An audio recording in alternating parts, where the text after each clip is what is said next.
What's happening? What's up, Dark Knight Radio? How you guys doing? Welcome back for another one. And this particular video just is about a situation that happened recently, right? It involves me and a young lady that I was dating for a short period of time. And I basically wanted to tell people about this situation and asked the question if I was wrong in this situation. So it's going to be kind of a long video, so you guys kind of bear with me. Now, the situation itself wasn't long, but I kind of want to take you, I want to take you through the whole trip of how we started, and what happened, so I can better include you guys, so you guys can get a good frame of what happened, so you guys can, make your own assessment, right? Okay, so I met this young lady at a job of mine, the COVID job or whatever. One day she came in, and this was, I want to say, I got her number. I want to say it was my first year, so I want to say 2020, because I first started the COVID thing in 2020. And she came up. She was beautiful, gorgeous. I'm not gonna say her name, but she came. She was beautiful. She was gorgeous. Our energies matched right away. I could feel a connection there, right? So I ended up getting a number. I think I texted her a couple of times, but we fell off as far as communication, right? So I want to say fast forward to 2021, around August or September. We lost contact, but it wasn't bad. You know how you get somebody's number, and it's a connection there, but life always gets in the way, so you don't pursue it. Stuff happens and you put it off, you put it away to the side, but you always thought in the back of your mind, what happened to that person, what happened to her, what happened to him, right? So one day she texted me the day before, and she was like, hey, this the way, and she wanted to come and get a COVID test at my site, right? So I didn't think she would come, because a lot of girls, I get numbers and we date, or we do other stuff, or we have fun, or do grown-up stuff. They may text me, I want to come get a COVID test, but they never come. And it's par for the course. I don't take it personally. Life gets in the way. They may say, I want to come get a COVID test. Something may come up. So she texts me, so I didn't pay it any mind. I say she might come, she might not. It's a 50-50 chance. So she came the day after she texted me. Now, when she rolled up in the Mercedes, I knew who it was. I leaned over and I told one of my coworkers, if she listens to this video, she's gonna know the exact time. I said, I know her. I'm gonna call her. How do people be doing? They be naming people. I'm gonna call her. Travel. I'm gonna call her Travel. I'm gonna say that's Travel. She said, you don't know her. I said, why I don't? I said, bet a dub on it. Put a dub on it. She got the car. I said, when she come down here, I bet her name is gonna be Travel. She said, no, you don't know that girl. She came down there. She had like this green olive green is my favorite color, by the way. She came down this olive green jumpsuit, right? Nice, form fitting. I ain't know she was built quite like she was built. She was built crazy. I said, she built like that? I might have to hop back down on it. So she came up, whatever, and she came to the table, and the first thing she says was, you're Dwight, right? And isn't your name Dwight? And I looked over at my coworker. I laughed. I said, yeah, that's me. And I laughed looking at my coworker. So we all three of us started talking. We're flirting back and forth. My coworker, she got into it, trying to, push the pressure. So I got her back in the cage, and she's talking about, why haven't you called me? I apologize that we lost contact. I say, well, the movie Candyman is coming out. How about we go see it? She's like, yeah, I ain't doing nothing. Just tell me when. Okay, bet. So we locked in, and I think Candyman came out that week. I think 'cause we went and saw it the same week it came out, right? Now, mind you, we on the phone, right? Now, we on the phone, and everybody knows what I'm talking about when I say this. We on the phone one day. This is our first time talking on the phone. We on the phone for 7 hours. Now, normally, I'm never on the phone that long, except, with my brother or from handling business. You know what I mean? Like, it's hard to get me on the phone. I'm always doing something. I'm always somewhere. The fact that she could get me on the phone, or I can get her and we could talk for 7 hours, was big for me. I'm thinking, you know what? Maybe this is a sign, because this don't happen normally. 7 hours, and every time an hour passed, we would acknowledge the hour. Like, it's an hour. So, talk on the phone a few times before we meet up and go to the movies or whatever. We go to Phillips Plaza, right? And we go see Candyman. Now, when I saw her, first of all, you know me. When I dress up, I dress up. So, I'm crazy. I had the fit, had the nose ring with the gold rope, had the 2 earring, the hair was just twisted, had the shoulder, the forearm with the t-shirt looked good. I had on the night. Anyway, so I'm walking through Phillips Plaza and I can't find a mirror or a glass door I don't like. It'd be like, damn, she don't hurry up. If she hurry up and come, I might pull me. But anyway, so she comes to the movies out the side door. She parked by the I think by the behind the Nordstroms. Anybody who knows Phillips Plaza know what I'm talking about. She come in, and I swear to you, it's like a movie. I can't cap you. I'm not even gonna cap you. She walk in through the doors, and I don't know where the air came from. The air like blow her hair back, and she's like in slow mo. I'm like, man, what the? I said, man, come on, man. That's slow motion walking, hair flying in the. Come on, man. So I seen her, and she had like these heels on, these tight fitting jeans, this like blouse top, and I'm thinking, I said, we just going to the movies, right? All this you done did. I said, good Lord. So anyway, we get on the escalator, go up to the movies, right? And she's looking at me, and she's like, oh my God, I'm so glad you're handsome, because when I met you those few times, you had your mask on, so it really was like a blind date. See, I'm so glad you look good. You smell good. You know how to dress. I'm so excited. I'm so happy. I said, baby, calm down. This is me. Calm down. All right? I said, get used to it. You know what I'm saying? I said, who you been dating, babe? So we go out to the movies or whatever, right? Everything going good. Everybody got their dates.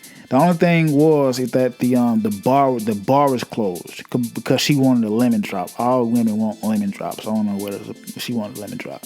So we get into the movie or whatever, right? And we in the seats. Now I think Phillips Plaza, I think they upgraded because now they got like the seats you can sit back and lay down or whatever. So we in a movie, and before the movie comes on, I say, babe, what you want? I said, show now, what you want? You can get a box of M&M if you want, girl. You look so good. So she like, she said, give me a lemon drop if you want. I said, yeah, fuck all that. So I get me about 2-3 hot dogs, some gummy bears, some orange juice. Had to get gummy bears and orange juice and some hot Cheetos. Y'all was sleeping on that. All right. So I'm in there, whatever. What happened? Okay, so I came back. They didn't have the lemon drop. So I texted, what else she want? They don't have the lemon drop. She wanted something else, right? So I go inside the theater, right? And I sit down. No, I look, and she's not where I put her. I said, what? And she's like, I'm right here. That wasn't our seat, so they said that was our seat, so I got up. I said, who told you to get up? I said, all these seats around here, these niggas tripping out. I said, you know what, I'm gonna chill. I said, come on, we going. And the dude said, you know what, man, my bad. You can have my seat is up there, me and my girl. I said, I appreciate it. Cool, Jackie Chan. Because he looked like Jackie Chan. I said, all right, thank you, Jackie Chan. Don't make me mad. Move, watch out. So we go sit down or whatever. And when we sit down, because I told her on the phone I was gonna bite her when I seen her, right? So she said, you remember you told me you're going to say, you can bite me if you want. I said, don't tell me in here, girl. I'm already hungry. I get you. I bite you. So I started kissing her neck a little bit, and I bit her a little bit, not too hard. You want to bite her enough so a little juice can come out real quick. Anyway, I digress. So we watching the movie. You know, she got her arms around mine. She's relaxed. She keep moving my head and kissing me every 5 seconds. The movie went by fast, right? Fast forward. We get outside. We go to the parking deck by her car, her Mercedes, right? And we're outside for at least 2 hours, no cap, hugging and kissing and touching. She's telling me how she can fall in love with me, how this is the sign, and she finally found the one. Talking a whole bunch of cash money. I'm thinking in the back of my head, just give it a week, you'll be hating me probably. So, not because I'm gonna do something to make her hate me, but women, they're indecisive sometimes. Not because I was gonna do something, right? So we leave, right? And we leave. She dropped me off at my car because I was parked on the other side.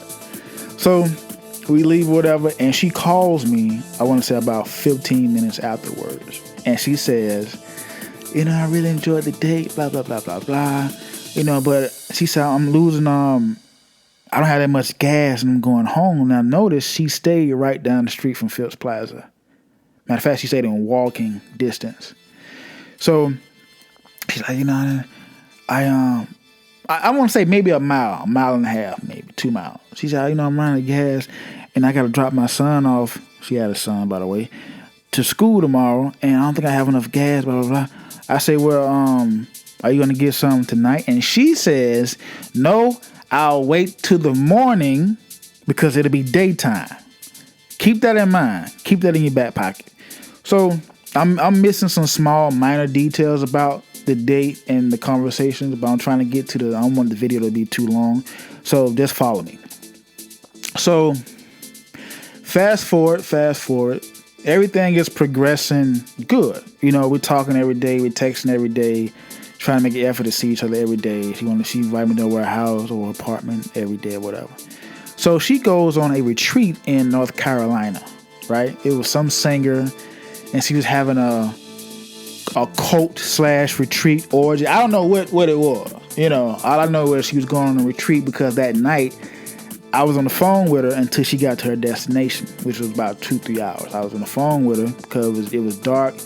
She was driving, on some back roads, and she wanted to talk to me, while I was up, while she was driving late at night. Keep that in mind now. So she get to the place or whatever, and I wanted to make sure she was good before she called me back, and she made it, and I heard people talking, some women, so I said, she must be good. Call me in the morning. At that time, it was around 11:30, 12 o'clock, right? Keep this in mind now. Keep that in mind. So the next, I think she stayed 2 days, if I can remember right. This is right before I got COVID, so my memory's still somewhat spotty. So she's driving back. Now this is where the trouble starts. She's driving back, and I'm on the phone with her, right? So she tells me she'll call me back. I forgot what for, right? But I know when she called me back, she told me that she had to stop on the side of the road to take a nap because she was tired from all the driving, right? Which is understandable. So okay, so she calls me back again, and now I'm just getting off work. She texts me a picture of her tire gauge and her tire. And I'm like, what happened? So I called her back, and she's like, I just got into the wreck. I ran over a pothole, and now remind you, she's in North Carolina or Augusta now, right? Which is like 2-3 hours from me. So, okay, so I'm on the phone with her, and she's sounding kind of frantic, but I'm trying to, be out. Remember, I just got off work. And I'm trying to be, somewhat optimistic, supportive. I'm not going to hang up the phone on her. So I'm still talking to her, and she tells me her car, she need to get the tire off her car, but because she has a Mercedes, she had to get like the key, and it's hard to get a tire off the Mercedes car, whatever, sedan. So she said, I'm waiting till the cops come and they send a record to see if they can get the tire off, and they can change the tire, and I can come on back to Atlanta. Right now, she told me she wanted to wait And I'm trying to wait till they get there too. You know what I mean? Now, I know what you guys are thinking at this point. Just follow me. So we on the phone. We still talking. About an hour has passed. And she's still waiting for the tow truck who has the materials and the tools to get the tire off, right? So she makes several comments about me not wanting to help her and me not coming down there when it happened. So I'm like, I said, well, now notice now, everything we've done has been in the span of a week. Now, we're not dating. We're not in a relationship, right? At this point, we just been, talking to each other for a week. 1 week, 7 days. So, and I'm like, I said, don't beat around the bush. What are you trying to say exactly? She said, well, why aren't you on your way down here? I said, first of all, you trying to see if you can get the tire off. I'm trying to wait because if they can get it off, that'll save me a 2-3 hour trip down to where you are. So let's just see if they can get it off first then, because remember, this is like 3-4 o'clock. So it's traffic. I just got off work, haven't took a shower. I didn't say I wasn't going to go, but just follow me here. Now me, I'm the type of person, I'm going to say what I feel and mean. You know what I mean? So, we're still waiting. They can't get it off. They got to tow the truck. She has to go to a Walmart. Now, don't get me wrong. I know she's a woman, very attractive woman. I know she's stranded, blah, blah, blah, blah, blah. I feel for her. I not only do I empathize, but I do sympathize, right? So she, well, let me just call you back and see if my dad can come get me. Her dad does this, like, come get stranded cars or whatever, her stepdad. Then I call you back. I say, call me back. I said, call me back because it's getting dark. If nobody else can calm down, I will calm down. I'm still trying to save myself a trip because I don't know if somebody can get it off. I can be 10 minutes on the way and she can call. I can be an hour down and, don't worry about it. They got it off and I have to turn around an hour. So I'm just trying to weigh my options. So I'm texting. I said, you good? Because it's getting darker and darker and darker. She said, well, they can't do it. It's gotta be tomorrow. I'm stuck on the highway beside the road. I'm scared. These white boys looking at me crazy. These hillbillies. I'm by myself. It's getting dark. I'm scared. That's what she was saying. No, like I said, I empathize and I sympathize. Only because she said, I have no problem helping. That wasn't the point at all I'm trying to make. So you'll see what I mean by the end of the video. So I want to say around 9, 10, 11 o'clock, I said, okay, I'm coming down. We had already established I was coming down. I'm just saying it for the video's sake, I was coming down. So, it did seem, in her shoes, I did see how it can be scary. That's why I came. Was it my responsibility? Honestly, y'all might hate me, but no, we wasn't dating. We wasn't in a relationship at that point. And for me to be the first person she called, I felt it wasn't right. You know what I mean? And you're not going to dictate my comes and goes and then hold me for it, but I digress. So I'm driving, it's nighttime, and I'm almost and my gas is running low, right? I had just got this car not too long before that too. So I knew the car was good. So I get my strap, I get my shotgun, I get my handgun, I get everything, I put it in the car, whatever. On my way down there. I'm driving. It gets to a point where, you know how you're on a highway and you know you're about to go to another state when the only thing you see is 18-wheelers in the halls and these big trucks. You see no more cars where I was. All you see is trucks, right? And for about a 10, 15 mile stretch, I didn't see nothing. All I saw was the tree lining and the moon. And the damn, you couldn't even see the street. You look left, right, in the front of you, in the back of you, you see nobody. It's that dark. You can't even, you know what I'm saying? I'm running out of gas. My car, you know how your car counts you down by the miles of how many gas you have left, right?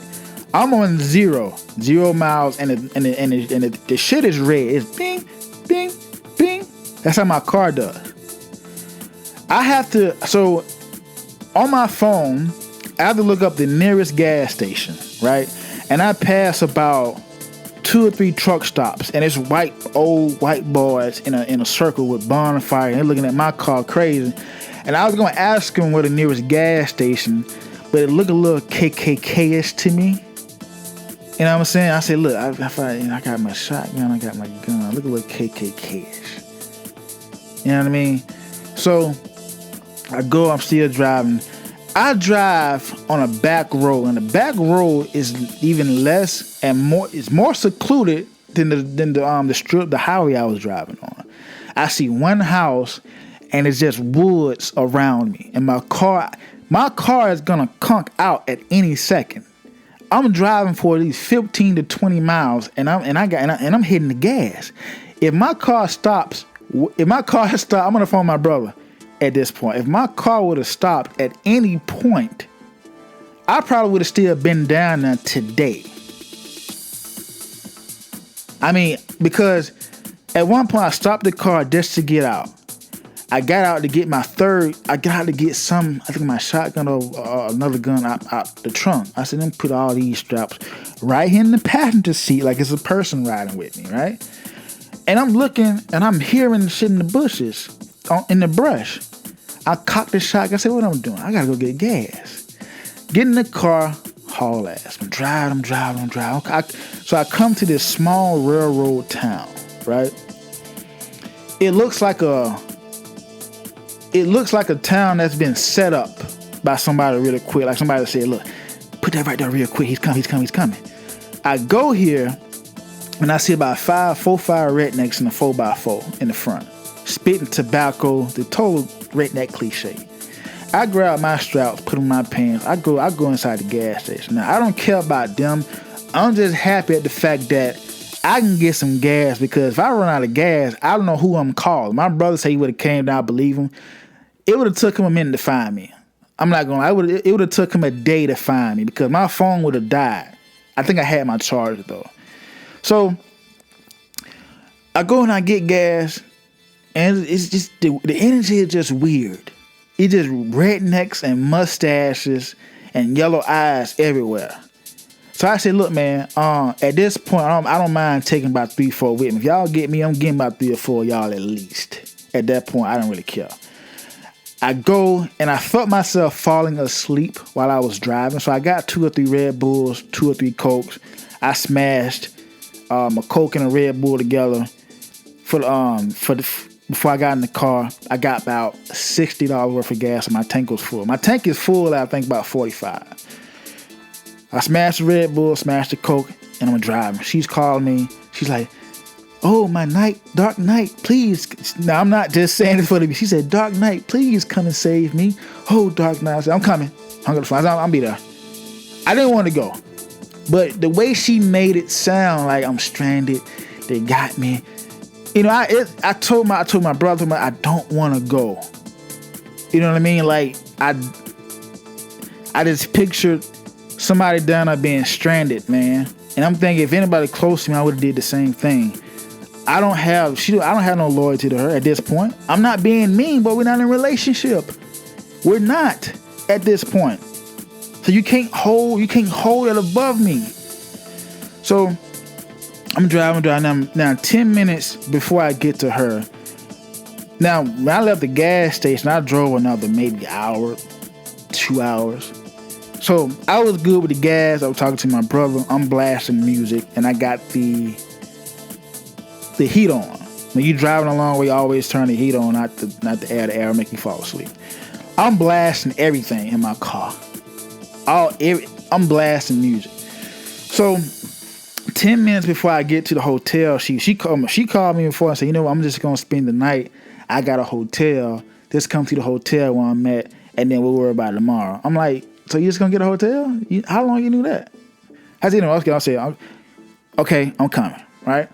And we had a slight argument because I want her to know it wasn't, anyway. I wanted her to know that you can't, this wasn't my plan for you to do this. And you putting the responsibility on me. And we had several arguments about that. So I get down to the hotel, a little quiet time, and I get to the room. See, I'm in this room. She comes to the door. Women think they slick. She comes to the door with a shirt on, no underwear, no panties, looking extra good. Just got the shower. Everything is glossy. And I'm like, well, I'm not mad no more now. You know, just don't do it again. She said, hey, she turns around, act like she dropped something, bends over so I can see the goods, goes to the bed, and we're watching a Muhammad Ali special. I remember this.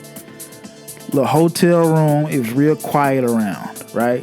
Just redneck ass and dust where we was. We're talking, we have an argument, but we make up. So I say, you know what, you hungry? I'm gonna go to the Waffle House. I go to the Waffle House, get her some food, go to the gas station, get her a wine cooler or something. I come back, we eat. You know what I'm saying? We let the night be the night. At this point, it's like 2 or 3 o'clock in the a.m., right? So we let the night be the night. We talk, we're in the bed. I gave her a massage, and I gave, you know, we all adults here, right? We went to sleep feeling, you know, pretty good. Next morning, we're trying to make a plan. Now, me, I'm all about the plan now because I got stuff to do. I had to call off work. I couldn't go in, right? We're there. She's calling everybody. She's calling around, trying to do her due diligence for a car, find out which dealership to take it, calling her mother, calling her stepdad, blah, blah, blah, blah, blah, right? Now, I'm with her the whole time, right? I'm not mad no more. Let's make a plan. Let's get out of here. Let's go ahead and make this mission, right? So she wants to meditate. She sat me on the sofa. She's like, "Can you just calm down?" Like, well, I'm calm, but we gotta handle business. Let's meditate first. This is take a breath, say, babe. We gotta handle this business, right? We're almost there. Call your people. Let's get your car, and we can do this later. Once we hit the road, we don't got time for this right now. She gets kind of mad at me. I'm like, do you want to be stuck down here and butt fuck nowhere? Let's make this plan. Let's get up out of here. She gets kind of mad. She said, okay. So we leave the room, right? We go on a road trip. Road trip is kind of fun. I'm not gonna lie. We went to the Mercedes dealership, and I'm with her, hand in hand, step by step. And she's introducing me as her boyfriend. We're talking to the dealership by her car. They're gonna transport it. Her dad's gonna come get it from the dealership. We'll take it to Atlanta. Everything was good, right? We go and get a whole bunch of food from gas stations, Starbucks. Get all our drinks. We got our cover. We're in my car. We're going to hit the road. Let's leave well enough alone, right? We hitting the road. We vibing. We got the radio playing. She's touching me. You know, I'm touching her in the car. You know, we driving, right? We get to Atlanta. We get to her apartment complex, right? Get her bags, take them up front. Now, she want what she got the previous night, right? So she comes, you know, we're coming down the living room, we do a little sample, and I told her I gotta go. I told her this before any actions were made. I told her I have to go. She comes down, me, anytime with her, I can't have time. I told you that, so it's not my fault.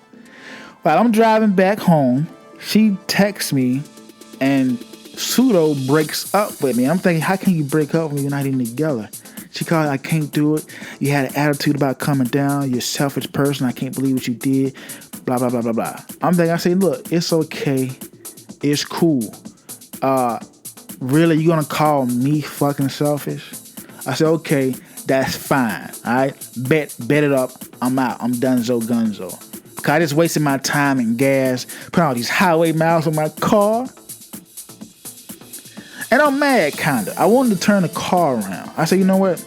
I'm gonna leave it where that. You know what I mean? She called me again. Are you even in there? So at this point, I'm saying, look, we're not official yet. I'm gonna need you to calm down. I'm gonna need you to be cool. I'm gonna need you to stay in your lane. I'm gonna need you to not take it where it shouldn't be right now. Okay? Because if this is anything like the relationship, I'm good with a capital G. you more trouble than you worth at this point. It's pretty women. You want a pretty female? Be prepared. They more trouble than they worth. And when I say stuff like this, it's looked at as me having an attitude. No, it's the truth. I don't owe you nothing. I did it because you say you were stranded. You didn't have no other way. You had all this money and rich connections, but nobody hit that road like I hit the road for you though. She apologized, and we started making dates. We went to the carnival, went to the fair, blah blah blah blah blah, and we broke up again because on a Sunday I was busy, which I told you guys I'm always doing something, and I texted her that morning. I texted her good morning that morning, and she called me. I didn't answer. I was busy, and I called her later, and my number blocked. And next morning, she sent me all these text messages. I called you when I need. I said, you crazy as hell, ain't you? You crazy. I said, you know what? I'm good. Okay. I said, okay, bye-bye. I got you. Bye-bye. Don't call me no goddamn more. Right? She called me again. That's to break up with me again. The moral of this story, okay? Look before you leap. I don't care how someone looks. I wasn't basing off the way she looked. I based it off connection I thought we had in the beginning. If men, if y'all don't make a plan or have a conversation saying that you're official, don't expect nothing. Don't expect nobody to do something for you. Don't even expect faithfulness. If y'all hadn't sat down and said we're official, don't expect nothing from nobody. They don't owe you nothing unless you say we're official, we're dating now. And that's what I mean by simps are messing up the dating world. This girl straight. Nobody else came to her aid. I'm on the phone. You can ask my brother. I don't want to go down here. I didn't make a plan for you to go wherever you went to this occult Freddy Krueger land. I don't know where you went. You told me. I don't know where you really went. Now, no, she did want me to go down there with her, which I think was a paper bull. I don't think she really wanted me to go. But I don't know, man. And that's why I'm still somewhat single, because people have to know their place, know your lane. You can't expect nothing. If I haven't committed to you, even when I do commit to you, I'm a man, you're a woman. Everybody got to play their role. Everybody got to stay in their lane at the end of the day. Okay? You be appreciative. You appreciate what people give you, whether you're a man or a woman. And you stop being entitled. I don't owe you nothing. You don't owe me nothing. It's a week. All this within a span of 2 weeks. And for what? A damp lap with spit everywhere? Hint, hint, wink, wink. That wasn't that good in the first place? What are we doing it for? If it ain't real, it don't feel right. And that's a lesson to younger gentlemen. You know what I'm saying? You can be chivalrous, you can treat a woman good, but please keep your eyes open. You can be a gentleman, but if you don't like something, say no. If you don't like something, say no. If you like it, say yes. Always put yourself first. Value yourself. Don't compromise yourself based off another person and the way they look or what they have. That don't mean she had a Mercedes and a condo and bucket on her own salon. I didn't give about 8 shits. That don't make the person. That don't make your heart. It don't. I've seen that. When I didn't have a car, I was pulling them. That's nothing for me. Right now, it's more, yeah, you look good, but what else are you bringing to the table? You always say, men just bring peanuts to the table. What are you bringing to the table? In my past, the only thing I've been accused of was wanting sex, and me just bringing sex to the table. I have an attitude, narcissistic. This is back when I was younger. I'm completely different now. I just turned. and being 30s versus 21 up to 25. If you don't change, somebody's retarded. Honestly, you can't be the same person that you were at 21 when you're 30 or when you're 45 or when you're 50. So one of my exes called me and said, well, I'm still somewhat the same. I haven't changed. I said, we suppose the seasons change. We're a microcosm of this entire galaxy, this universe. And if the universe can change in the seasons, something that's way bigger than us, why can't you change? That's facts. And the title of this video is going to be, was I wrong? Was I wrong? Yeah, I was wrong for going down now. In my opinion, everybody don't deserve what you give them. My brother was good to some niggas that wasn't good to him. And he said, man, I'm going to stop being this way. I said, don't stop being that way. It's not what you showed. It's who you showed it to. And we got to be mindful. We can't do some stuff for everybody. Don't stop being the person you are because somebody burnt you. At that point, the person who burnt you winning. Honor, respect. We don't have it no more. Even in relationships, man. It's Dark Knight Radio. Tell me, guys, what you think about this video. Was I wrong? I'm not saying I think I was wrong for going down there. Post in the comments. You guys be good. Be safe.